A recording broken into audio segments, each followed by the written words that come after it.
Hey everybody, it's me, Asinellus, and welcome back to another video. Welcome back to Reddit. Welcome to r/MaliciousCompliance, where people follow the rules to the T, but still manage to get a good story out of it. And if you've never seen this sub, well then let me show you what it's about. If you don't eat your veggies, we'll give you even more. This happened when I was about 7 to 10 years old, I think. I don't remember that well. My parents were always fairly strict, in a good way parents are. My dad used to be an athlete, and my mum is really into cooking, so health and healthy eating has always been heavily emphasized in our home.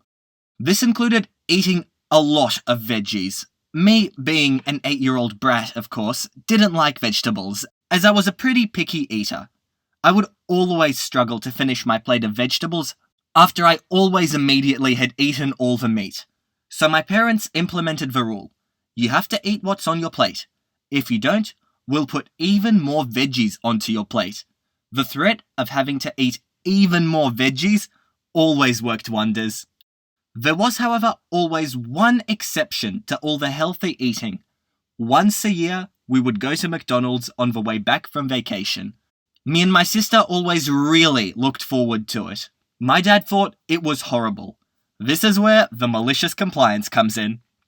When we were on our yearly McDonald's visit, I just suddenly stopped eating my fries. My parents looked kind of surprised, because normally I'd have eaten them as if my life depended on them. Why aren't you eating your fries? Me, fries are vegetables, right? My dad, well, technically, yes. Well, the rule says if I don't eat my vegetables, I get more. My parents then start laughing, and my dad went on to get more fries while shaking his head. This 7 to 10-year-old is a genius. Though I mean, going to McDonald's once a year would really make you want to stretch that pleasure for as long as you could. But also, thumbs up to the dad for actually honouring that agreement. He made the rule and he stuck to it, so good on you, Dad. Alright guys, so that was just a little example of what this sub is about, and if you enjoyed it, make sure to subscribe to the channel, make sure to leave a like on the video, and leave a comment down below, and with that, we'll get straight into it. Sorry, that's not my driveway. You've been very clear. A few years ago, my ex and I rented a 1-bedroom house on a dead-end street in the downtown area of the city I grew up in. We had 3 cats, and I lived close enough to my job that I could walk to work every day. The city had, and has, a poor reputation, particularly with regards to heroin overdoses, but none of that affected us. The landlord who owned my home had for some reason actually built 2 homes on the same property. Mine, a small 1-bedroom home, sat maybe 6 feet from the street, and my back neighbour's home, a 2-bedroom, was kitty-cornered behind mine. There was a long shared driveway on the left side of my house that ended at her front door. The number for my neighbour's house was 11.5, and mine was 13. From the beginning, we had issues with this neighbour, whom I hereby dub BN for B neighbour. Her entire life would fit in the r/entitled B thread. She would frequently invite herself over to our house for dinner or drinks. She would have people coming and going loudly at all hours of the night, and frequently had the police at her home to kick out various boyfriends. By the time we moved out of that house, she had 2 people actually overdose and die in her home, and had somehow caused an electrical fire in the house that had cost about 35 grand to repair. Keep in mind that this house was maybe 50 feet away from mine, and neither home had particularly thick walls. Mostly, we ignored BN. We didn't spend time with her, we didn't answer the door when she knocked, and we just left her alone. The most we interacted was when I would give her misdelivered mail. We wanted nothing to do with her, and the hurricane of chaos that was her life. Of course, BN didn't like this. She wanted to be in control of everything, on the whole street. The driveway that led up to her front door was large enough to fit 4 cars. A fairly big deal in an area with mostly on-street parking. But BN insisted to us, when we first moved in, that we were not allowed to park in the driveway. The driveway was only for her and her guest's children boyfriend of the week. She said many times that she would not allow anyone to block her car in at any time. The driveway was directly on the side of my house. My desk was in our converted dining room and was right next to the driveway. Every morning, there was a car parked directly next to these windows, and every morning that car started up crazy loud because it was a real piece of poop car. At about 6 a.m., right around the time I was sitting down at my desk with coffee. Luckily, I'm a morning person. If I had been asleep during this time, I would have been mad. I occasionally had family and friends come by, and we would warn them not to park in the driveway, but a few times they did. My sister was moving at one point and needed to store some things in my basement. But the only entrance was outside, on the back of the house, so she pulled up into the driveway and started unloading boxes. BN flew out of her house and flipped out. But my sister has her own anger issues and handled the crazy situation all on her own. BN did this to two of my friends, my brother and my mother, on separate occasions. She started to flip out on my grandfather once, until she saw my mother come up from the trunk of the car with his wheelchair. BN went back into her own house this time. My ex and I didn't want to deal with her. We had our own problems and certainly didn't want to get involved in hers. Sure, it means that we couldn't use the side door of our house that led out onto this driveway unless we had 2 hours to get stuck talking to her, but we decided to just adapt. We had some lawn on the other side of our house that was brown and overgrown with poison ivy. We cleaned it out, filled it with gravel, and made it our new parking spot. Voila! Crisis averted. Then came winter. A particularly bad winter. We had feet of snow piled up. My ex had gone out and shoveled out our car and a path from our front door to the car. He was out there every hour, clearing off the path and the car and laying down rock salt. My job was waiting until the last possible second to close, so I wasn't sure if I would be heading to the office or not. My ex kindly made sure the car was available, in case I needed it. BN was mad. We could hear her in the driveway, yelling at the boyfriend of the week to shovel. We could hear her saying all kinds of bad poop about us, and we could hear when she broke her shovel, threw it into the yard, and stormed back into the house. Later that day, a ploughing company came. 2 guys dug out the cars, let BN move them, and ploughed their driveway. They even did their front steps. They were gone in less than an hour. Then the landlord showed up. The landlord never showed up at the property unless there was a big deal. My ex and I were in the kitchen at the time, which was also adjacent to the driveway, and could hear BN's loud conversation about how expensive the ploughing company was and how much snow there still was in the driveway. It was still snowing. The landlord knocked on our side door. I opened it with a big smile. "Hi landlord, hi BN, how are you?" BN shoves paper at me. It's the invoice from the ploughing company. "So I'm sure you noticed that we had to have the driveway professionally ploughed. I talked to the landlord, and you have to pay half of this bill." "Yeah, I'm not doing that." "It's expensive, and landlord says that we can take part of it out of next month's rent." "That's nice, but I'm not paying for that." "You have to." "Actually, I don't. I didn't know you were getting the plough guy, and I don't use the driveway. If service is performed on shared parts of the property, you should split the costs." "See, you have to." My eyes narrow as I turn back to look at her. "You've made it very clear that it's not my driveway. I'm not allowed to park in it. I had to make my own parking space. You can pay for your own driveway." BN was speechless. She had really thought I would have just done what she wanted. "You made your own parking space?" "Yes, I've been told since I moved in that I'm not allowed to park in the driveway, and I'm not allowed to block her car at any time. She's yelled at everyone who has come here to visit me that is parked in the driveway, even if they're just stopping by for a few minutes." BN finally looks ready to re-enter the fight, but landlord speaks first. "Thank you, don't panic llama. Enjoy the rest of your night." I smiled at them, closed my door, and locked it. I could hear BN trying to argue with landlord, and could even hear her walk up and down my steps wanting to knock on my door again, but landlord was firm. She had to pay for the bill herself.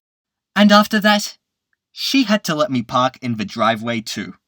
She should have come in earlier. The way she got roasted would have been enough to melt the snow on her driveway.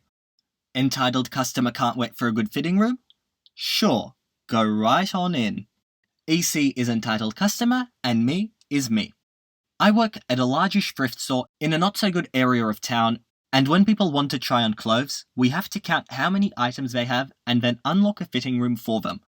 Our fitting rooms have a really cheap key-to-like locking knobs on them, and as you'd guess, repeatedly inserting and removing a key into the same lock dozens of times a day will quickly wear out the lock. On 2 of our 4 fitting rooms, the locks failed to where you can unlock and open the door from the outside, but cannot unlock or open the door from the inside. So if we let a customer into these fitting rooms, the only way they could get back out is if I came up with the key to let them out. Or if they managed to crawl out through the, rather large to be honest, space between the bottom of the door and the floor. We wouldn't be able to get any work projects, pricing things, sorting donations, maintenance in general, etc. done if we had to come up to let people out every 5 minutes. So we just wrote out of order on the doors and left those 2 closed. Yesterday, we were quite busy, and it seemed like half the effing city decided to come to our store. And since we have only 2 fitting rooms in proper working order, there was a line outside them, not insane, maybe 4 to 5 people outside at most, all being patient and understanding. Enter EC. Can I have a fitting room? There are only 2 that work right now, and both of them have someone inside. You'll have to wait in line. Fitting rooms don't just go out of order. That's not how that works. The door can open from the outside, but not inside. You'd get stuck inside if I let you in. Whatever, you can just open it from the outside, so just let me in.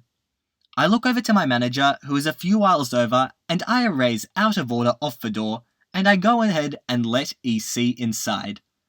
Sure enough, about 10 minutes later, you can hear aggressive doorknob jiggling, followed by EC screaming for someone to come let her out.